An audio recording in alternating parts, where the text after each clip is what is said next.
Welcome, friends. You have tuned in to Reflections, a program sponsored by Paducah Cooperative Ministry, where together we do God's work with human hands.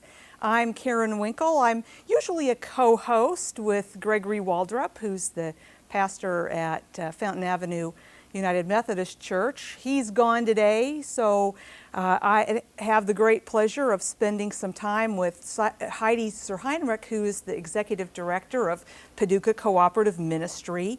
And as a relative newcomer to Paducah, I'm aware that there might be viewers who don't really know what Paducah Cooperative Ministry is about, and its rootedness in the community and its integrity as a place where important ministry is happening. At my church, at United Church of Paducah, we're very excited to be a participating congregation, and I know when I came to visit Paducah 2 years ago, wondering if this was a place for me to serve, I had a chance to go to a Thanksgiving service that was taking place, and just felt my heart grow great for the good things that PCM is about, and it helped me know that coming to Paducah was the right thing, because I do think that churches are called not just to serve themselves, but to be active in the community and to have a way to do that.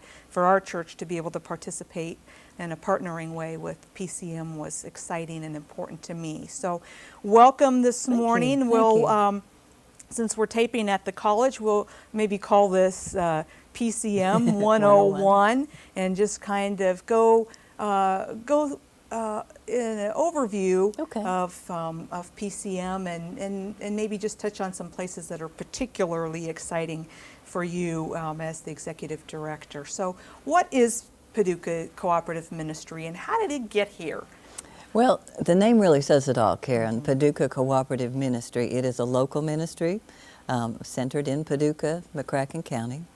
The cooperative part, our middle name, is attributed to the effort made by area congregations of all different denominations to meet basic human needs in our community. And it is actually an interfaith ministry. And ministry we consider is doing God's work with our human hands and using the words of encouragement and being God's servants. And so the Paducah Cooperative Ministry really was a vision inspired back in 1973 by a handful of ministers on the south side of Paducah who basically said, you know, your congregation is trying to do the same thing that our congregation is trying to do, and their congregation is also trying to do the same sorts of things, and wouldn't we be more efficient and wouldn't we be more effective if we pooled our resources and did a cooperative venture together?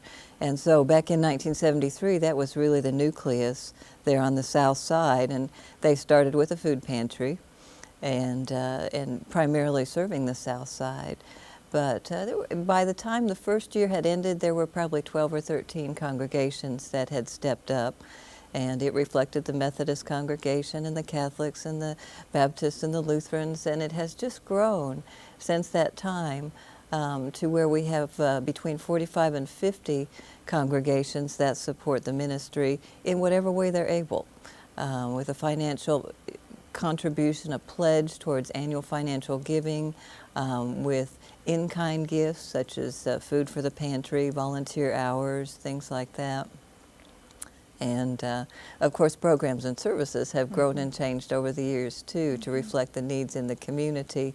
A lot of times people think that PCM is synonymous with macaroni and cheese and tuna fish and peanut butter for the food pantry. And really, for good reason, because the food pantry does serve a tremendous number of folks. On the average, maybe 370 households a month will come through PCM for emergency assistance with groceries. So, but many other services have been added over the years. And talk about those a little bit. One of the things that I have been in awe of is how much you're doing, and that you have multiple staff members to do this. So who who do you have, and what are they overseeing, and who's Okay. being helped? Well, in addition to the food program, which serves the emergency food pantry, we have a senior commodity program, and we do government commodities. But a lot of folks don't know, Karen, that we have a homeless shelter, or even that we have a homeless problem in this area. And I think that's because right now our homeless folks are not as visible as they are, say, in a large city. Philadelphia, Detroit, San Francisco, where the numbers are just so enormous that the homeless folks are on every street corner and every doorway. Our population, fortunately, is not that large, but we do have homeless concerns, and we have been addressing those since about 1989 through the Paducah Cooperative Ministry. And we started with a little house, an upstairs portion of a house on Walter Deton Boulevard that first year. And then within the next year or two, we actually entered into a partnership with the Paducah Housing Authority. And so we lease our buildings from the Housing Authority, and that makes a very nice partnership because they will provide security and maintenance. And then we lease the houses. They're 4 and 5 bedroom houses from the Housing Authority. And one is for single women, one is for single men, 3 are for family units of various compositions. And then living right in the middle of all of that is our shelter director, Sheila Forrest. And she's been with us for almost 10 years now. And just really keeps the shelter humming, addresses problems, concerns, special needs. And then she is helped by Jan Pierce, who helps us out on the weekends. And she also, everything is on site so that someone is always there at that shelter. And how many families and individuals are residing in the shelter? We can fit 40 people in there if some of them are small children, and we don't like to be that full because that's not a very comfortable situation. You know, obviously it's difficult sometimes for family members to live peaceably under one roof, and so, but we understand that folks are in dire straits, and we can offer a safe, clean place for them to stay to get back up on their feet. The folks will come and stay up to 30 days at a time, maybe 60, maybe 90. 30 to 90 days is typical. And during that time, the PCM staff, Nikki Straw, who's our homeless services coordinator, will sit down and work very closely with them on establishing goals and figuring out what barriers there might be to success. I'm very proud of our homeless shelter program, to be quite honest, because it really has developed into a comprehensive program. It's a very hands-on program. It's not just a place to come and stay, and those types of shelters are important also, but it is a place where we really look at the underlying causes of the homelessness and try to address those. So it might be with mental health counseling, it might be with support services for addictions. It's addressing parenting. It's really connecting the folks with the resources they need. And that's so important because these folks are coming as whole people. They're not just folks in need of safe shelter, but there's stories that they bring with them, and very complicated stories often, in most cases. Yes. A lot of people will say, you know, so what are the major causes of homelessness? And I wish I could say, well, it's this. And if we could solve this, we wouldn't have homelessness. But it isn't so simple. It is a lot of things that are just twisted and tangled together that make it a little more difficult and not so simple to untangle. You know, we've got, in our country, we've got issues with adequate units for low-income housing. You know, as the need has risen for low-income housing, the numbers of units have actually declined nationwide. And so some of the reasons our folks stay so long in our shelter is because they're on waiting lists, waiting to get into housing that they can afford. And then you get chronic mental illnesses that are sometimes medicated by the individual with drugs or alcohol, and that becomes a very difficult and complex situation. The job situation is a very difficult one. We have so many hourly wage jobs that folks are just sort of living on the edge, that unable to really afford all the things that they need. When something goes wrong, like the car breaks down or somebody gets sick, if they're working part-time hourly wages, it just doesn't take long to fall off the edge and have to start all over again. Well, I don't know the numbers, but often in programming, on the news or in magazines or whatever, there's a frequent comment about how many of us would be close without realizing it, being close to being homeless. We're just sometimes a paycheck or two away from some real trouble. And, Circumstances can change very, very quickly. You have your situational episodes, which are very easy to understand, a fire or an accident or an illness that has caused everything to fall apart, and those are easier to fix. But then you have the generational poverty, and those require changes that take a long time and a lot of support, because change is scary.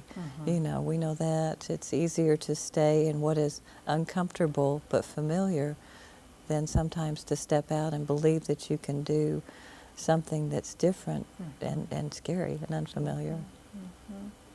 What else is PCM involved in right now? You've got we have some financial assistance. We call it our Emergency Relief Program, and that has been with us probably since almost the beginning as well.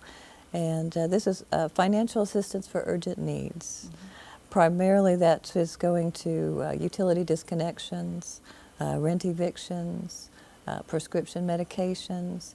Sometimes it's stranded travelers, a Greyhound bus ticket to get back home. Those are the most common uses of that fund. And we have been really hard hit with that here lately. We have budgeted that particular fund on a weekly basis. And so we start every Monday morning with our little pot for the week that we will spend. And the last 2 weeks, we have just, Monday morning, we are just clobbered. And I know one week we were finished at noon for the whole week.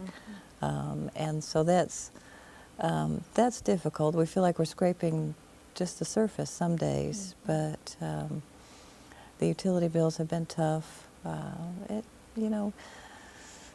I don't like to think we're just a Band-Aid care, and I do like to think that we're doing some education at the same time, that we take time to sit down with every single person, and we really look at what is the income, what are the expenses, what changes can the individual maybe make for themselves that they haven't realized or recognized. One of the questions we ask is, if we help you today with this, what will you do next month? What are your resources? And then sometimes it's more than we can do. Well, quite often it's more than we can do. And then we will have to rely on that cooperative spirit that's not only prevalent in the congregations, but within the helping agencies in the community as well. So we do partner with folks like Salvation Army and St. Vincent de Paul and the Family Service Society. Sometimes it takes all of us to help somebody get out of a spot. So that program keeps us pretty busy, particularly at the beginning of the week.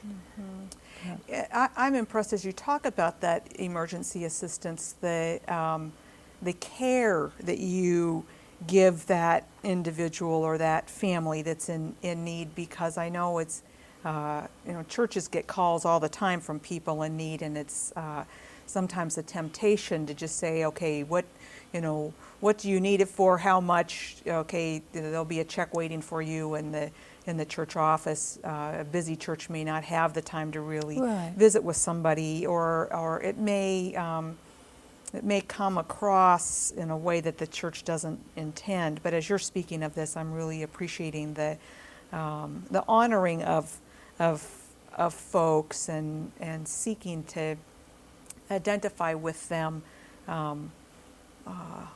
what's what, rather than just throwing some money at a problem. That one of the things that I've become aware of is sometimes the help that someone's asking for really doesn't help, and that it the giver might think so, but then that person goes off, and whatever dynamic is at work in their lives may not really even be fully appreciated by that person. Right, right. Or they may not have And skills then to deal with the next month they're still in the same exactly, spot. yeah. But so you haven't helped really. Right, and then there are some folks that just, no matter what we do, you know, it's never going to be enough, and it's genuine need, you know. It's tricky sometimes, you know. You go in there with a prayer on your lips that the God will guide you to make the right decisions, because sometimes we say no, and we don't like to say no, but sometimes folks come in with a very set idea of what we need to do to make their situation right, and we can't always do that. And what we need to say is, you know, I can't do that. What I can do is this, if that would help. Or we can't do that at all, but you might try this, you know, option or something like that. We try not to ever send anybody away empty-handed completely without any resources at all, but we also feel it's important to expect accountability and to teach accountability, and to help folks to learn to think beyond today and make plans and preparations. And sometimes it's a matter of saying your life circumstances have changed and you can no longer afford to live in a place with this high of rent. And so we can help you this month, but we need to look at some other housing options, and here are some ideas that you might consider, going back to that waiting list situation, that hurry, get started, get those applications in so that you won't be in danger of losing the roof over your head. Well, are there other programs and services that PCM is offering? We have some smaller programs. Many years ago, we had a couple of the hospitals came to us and said, we have a concern about some of the elderly folks that when they are hospitalized for a medical condition and then released, that they have no one to care for them when they go home, as far as meals, hot meals and regular meals, so forth. We wonder if we could get them on some sort of emergency Meals on Wheels program. And so that's where that started, and we actually fund that program. We don't cook the meals, or we don't deliver the meals. The Senior Citizens Center, the Meals on Wheels program, does that. We just pay for those extra meals up to 6 weeks to give that person time to fully get back up on their feet. Beautiful. Or to apply for the regular program and get put on full time. And so that's a real easy program that we can do. We rely on the social service staff at the hospitals to identify those persons for us, and they set that up with the Senior Citizens Center, and those folks receive those meals for as long as needed, so they can continue their convalescence at home. That's a real easy one. Yeah. And then recently, this past year, we started a little program. We were so distressed by folks that would come in with urgent dental needs. You know, sometimes someone would sit down across from me and you could see the pain reflected in their eyes, and you could see the swollen jaw, and they might have an abscess or something like that, and they would be asking for assistance with that. And at that time, you know, we didn't have anything to offer. It was more than we could do. So we received some funding this past year. We submitted a grant to the Methodist Memphis Conference for some assistance just for those emergency dental needs. It's not for the really huge jobs, but it'll get somebody in, get them assessed, get some urgent care, and maybe some antibiotics, things like that, to get them over the hump. And so we've been real appreciative to be able to answer that need. That was a real frustrating situation. You really hate to ever be in a situation where somebody sits down and it's obvious they have a need and you feel like your hands are empty. So we're always trying to assess, you know, what can we do, what do we need to do, and where are those resources? Exactly. Well, people can go to an emergency room for everything other than the mouth.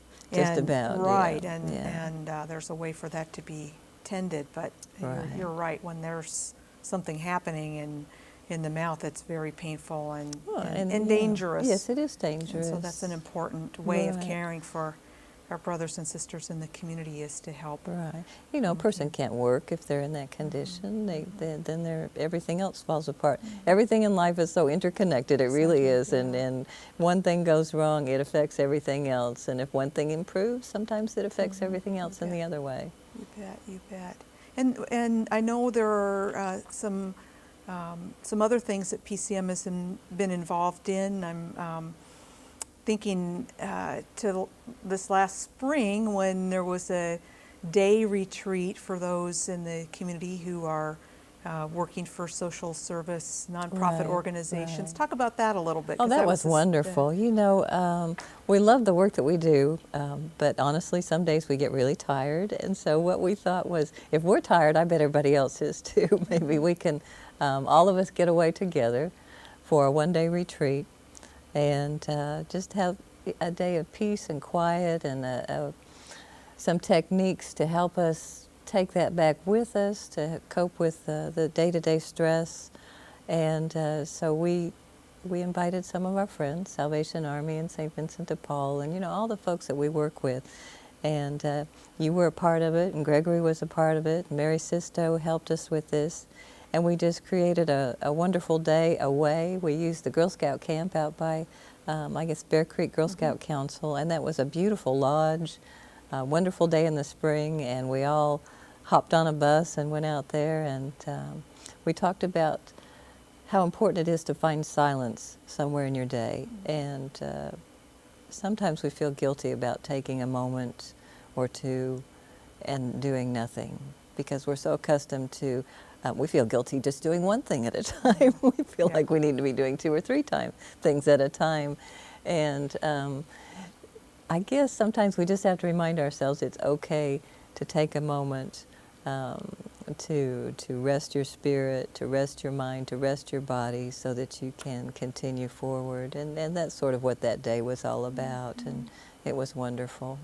I was really impressed because I hadn't been involved in that before, but I was impressed with the great love and generosity that surrounded the planning of that. Just I could feel the deep love and affection that PCM has for these folks who are giving in such important ways. And when we arrived that day and the day started to unfold, there were just so many details that had been attended to, you know, wonderful, nourishing food and things to be given away and indulgences to be experienced, aromatherapy and some massage and things like that. And I think there was such a generosity of spirit that went with that. I was very moved by that. It seemed profoundly loving.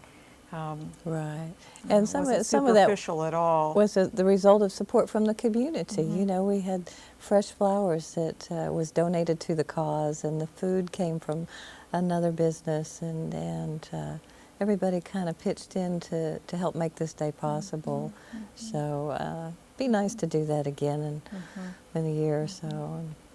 And other programs or this opportunities week, that you want to talk about? This week we're getting ready for our senior commodity distribution. That's another food program and a government program, but it's aimed at our low-income folks that are 60 years and older, and they actually have to apply to this program.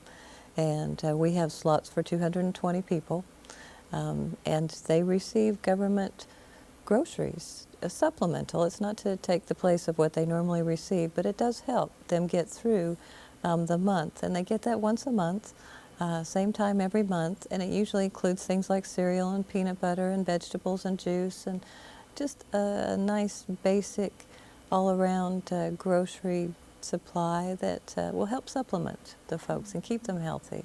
And so that's always an interesting day. We have to pick up that food over in Mayfield at the PAD office at the warehouse on one day, on Wednesday, and then we bring it back, and the next day we distribute it all. So it's all gone, in theory, the next day for all those 220 people, and then we're done with that program until the next month. And so that's one of them. We have some other housing assistance programs that we're delighted to be a part of. These are collaborative efforts with Heartland Cares and the Merriman House and through the state of Kentucky, but it does recognize the need for ongoing care and help when someone leaves the homeless shelter. There are folks that once they leave the shelter are still going to be at risk because of either their disabilities or their lack of resources. So we do have some new programs that are starting up. They're not big, you know, but they do assist some particular folks. One is for disabilities, folks who have a disabling condition. It's We'll provide help for up to 8 individuals. Another one is just a 2-year program that helps them get on their feet a little bit longer, a little bit of aftercare, and I think that's really important. It's recognizing that 30 to 90 days is not always adequate to make everything wonderful and right and stable. Well, our time is running short, Heidi, and I'm just feeling the deep appreciation for the thoughtful, soulful, important ministry that Paducah Cooperative Ministry is involved in, and I know there's, there are things on my mind that I was hoping that we would be able to touch on. I know that there are partner congregations, and I know also that PCM is glad to receive gifts from individuals, and so if folks were inspired to participate in supporting PCM, how would they do that? Well, it's important, Karen, that everybody realize, churches and individuals, that none of this happens without the support of the community. It is a local community ministry. We receive a little bit of state funding for the shelter, but most of the rest of the program is totally generated by local resources. And so if we didn't have that, we could not keep the doors open. So any kind of contributions is important to us, and can be brought down to 402 Legion Drive, which is just off of the Beltline, the old American Legion building, or they can give us a call at 442-6795. And we would just be happy to answer any questions as to how their gift would be used, give them a little tour through our new building. And it's the community's ministry, and we want folks to feel a sense of ownership for it. And right now we're trying to work on getting a new pickup truck, Karen. We received some money from the Kentucky Colonels that we now have to match with local funds, and that's used to pick up cases of food. It's used to pick up donations of furniture and to literally move folks into their new apartments when they leave the homeless shelter. But our poor old truck is had a lot of repairs here lately and looks to be having some more, so we are trying to get that replaced. That's another little project. And you function with passion and faith. Certainly both those go together, and I think you have many stories to tell about the way in which the Spirit has moved to make the impossible possible, which says to me that God's very invested in the Yes, He is. the growth and the continued prospering of a very, very important ministry. I want to thank you for being here. I know you brought some books, and we didn't have time to talk about those, but I know that your faith feeds your work, and your work feeds your faith. It is a ministry for you. I want to thank you for being here, and I want to thank our viewers for joining us today, and for your interest in Paducah Cooperative Ministry. Wherever you are, however you can, please join us in doing God's work with human hands. Goodbye and shalom.